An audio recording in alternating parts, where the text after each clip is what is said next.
There's been a lot of talk about Donald Trump's tax returns recently, and, of course, his refusal to release them.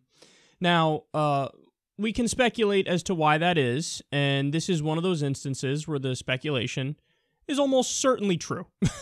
All the things that you could come up with as to why he doesn't want to release them, you know, it's either all of those things are true or some of those things are true, but it's impossible that none of them are true because there's a reason that he doesn't want to release them. And, you know, you list the things that could be embarrassing to him. So one of the main things is, first of all, we might learn he's not nearly as rich as he says. You know, and that one appears to be almost already proven. There was the investigative journalist, and I think it was 2006, who looked into it the entire time. Trump saying he's worth multiple billions of dollars. And he looked into it. Turns out he said, I think it was between 100 and something million and 600 million absolute max is what he was worth. Now, Trump sued that guy for libel, and then that guy ended up winning.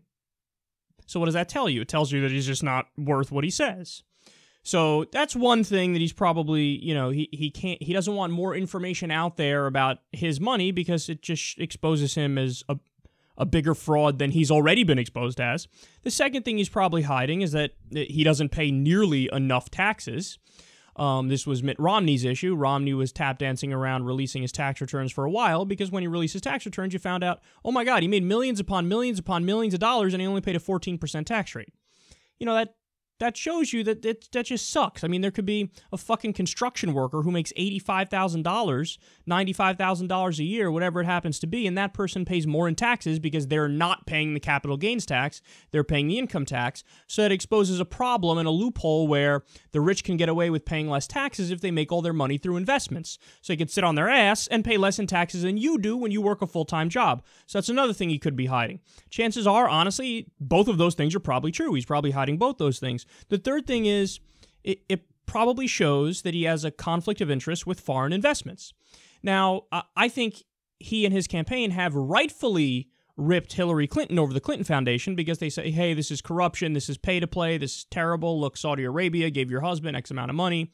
Then all of a sudden you approve the weapons deal. So there's an argument there of you're just, you know, you're too cozy with elite people. That's true. That's absolutely true. But it also may be true against Donald Trump, and that's another reason why he doesn't want to release it. I mean, we already know some of the things and some of his entanglements, and it's not pretty, but this could be even worse. So those are the three main things, and my speculation is probably all those things are true to one extent or another, and the speculation is accurate about why he doesn't want to release his tax returns. But having said all that, there's something that's a little bit annoying in how the media is covering this. Now, should he release his tax returns? The answer is obvious. Of course he should. That's just what people do when they run for president, and he's trying to hide something. Duh. So he should release it. But the sense that I get from listening to the media coverage of this is they think, well, you know, if we just get him to release those tax returns, that'll be it. That'll be it. That'll be the straw that breaks the camel's back. That'll be the final thing that exposes Trump as the liar that he is, and then Hillary Clinton wins the election in a landslide because people go, oh, what was revealed in your tax returns was too much, good sir. It was too much. Now nobody's going to vote for you. And my take on that is the exact opposite. You think that's finally going to be the scandal, you know, the big news story that makes everybody go, that's it, you know, I can't do it now. No, not even close, quite the opposite. The people who are already massively Team Trump, you know how they would react to finding out, for example, he pays much less in taxes than he should? That's awesome. I wish I could pay that little in taxes. Trump is the man. He was able to pay less in taxes. Oh, Trump has investments with hostile foreign governments? That's awesome. He probably made a lot of money. That's great. Yeah, totally. Oh, the media's saying he's only worth $200 million when he says he's worth billions. I don't believe him. Lying liberal media. Liars. So the people who are inclined to vote for him, it's not like you release this and then they're going to go, well, now that's it. I must stand on principle. I don't like what was in his tax returns. No, that's not going to happen. And you know what it is? It's like the media has been waiting for something in the ether to happen that's just like, well, that's it now. We can all wash our hands of Donald Trump and it's over. But why are you waiting when you're the ones who are in the driver's seat in the national conversation, quite literally? Like, the way you cover the race means a lot. And I've maintained from the beginning, their moral compass is just broken. So there's more speculation and outrage embedded within the speculation about Donald Trump's tax returns than there is, for example, about when he said, let's kill civilians in the Middle East. I mean, he said this on fucking Fox and Friends. We have to take out their families. We have to take out their families. Don't kid yourself. They care about their lives, but you have to take out their families. He's saying we should massacre civilians in the Middle East. There wasn't much coverage of that. In fact, there wasn't nearly enough outrage, not only over that, over him going around all over the place saying, we're going to bring back torture. We're going to bring back torture. Torture's it's going to be tremendous. We're going to torture people. That's what we're going to do. I do a lot worse than waterboarding. That's what I do. That's what I do. For the Geneva Conventions is the problem. That's what it is. It's the problem. We're not going to abide by that anymore. So you have a candidate who goes around and says that. And instead of having genuine outrage over the monstrosity that are those political positions, saying, hey, this is barbaric, this is savage, this is beyond what is acceptable in normal civilized discourse.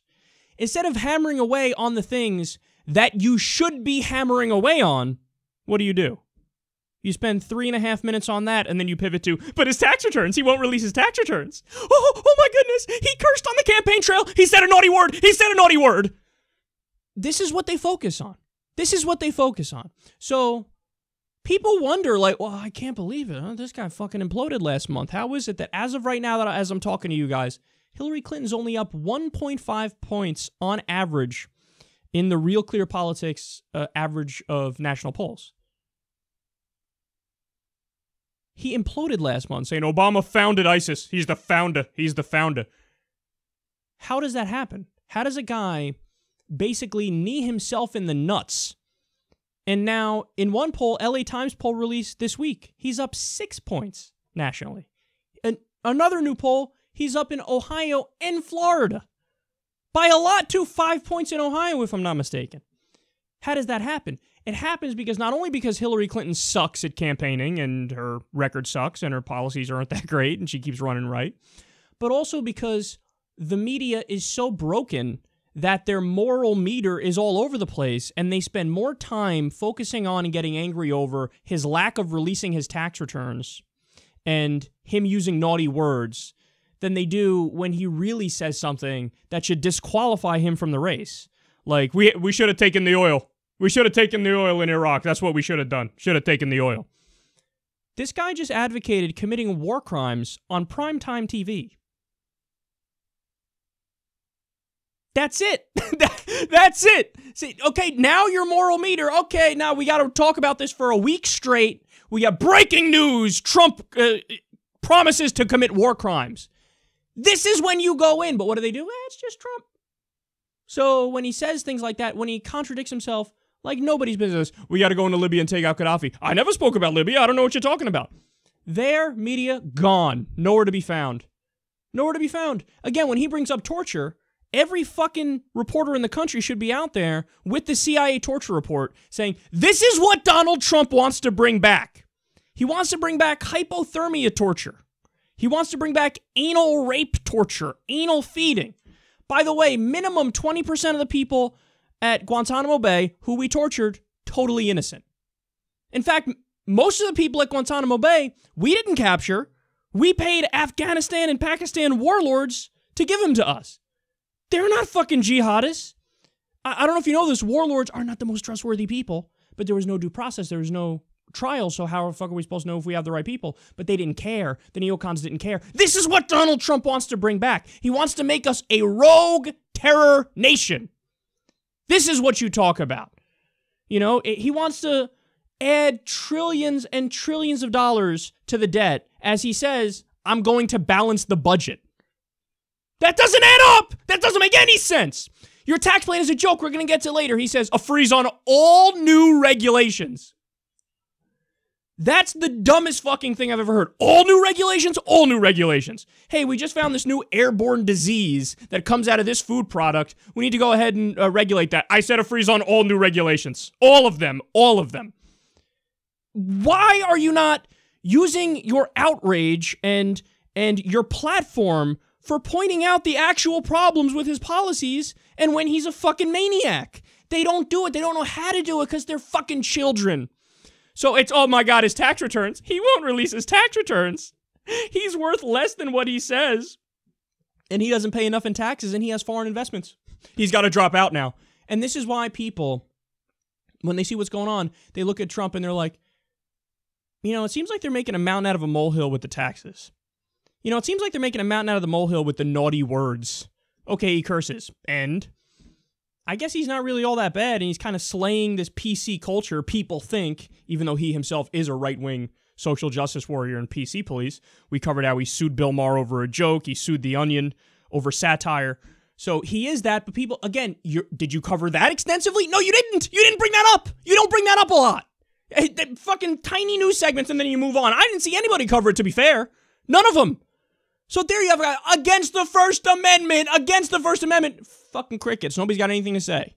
But if he says fuck, if he says shit, oh my God, meltdown mode. Oh my God, he won't release his taxes. You have no clue how to do your job right and do journalism and do reporting and care about policies and draw the moral red lines where it's obvious to any sane person you should draw the moral red lines. Instead, you play gotcha politics, and you get angry over all the wrong things. Should he release his tax returns? Yes. If he did release his tax returns, would he take a nosedive in the polls? No. And they're all delusional. They all think like, no, seriously. If he releases it, we got him. He said, let's commit war crimes and steal oil from a sovereign nation on primetime TV. And you're waiting for the next thing that you think maybe not will take him down about his finances? How stupid are you? The answer, very, very, very stupid.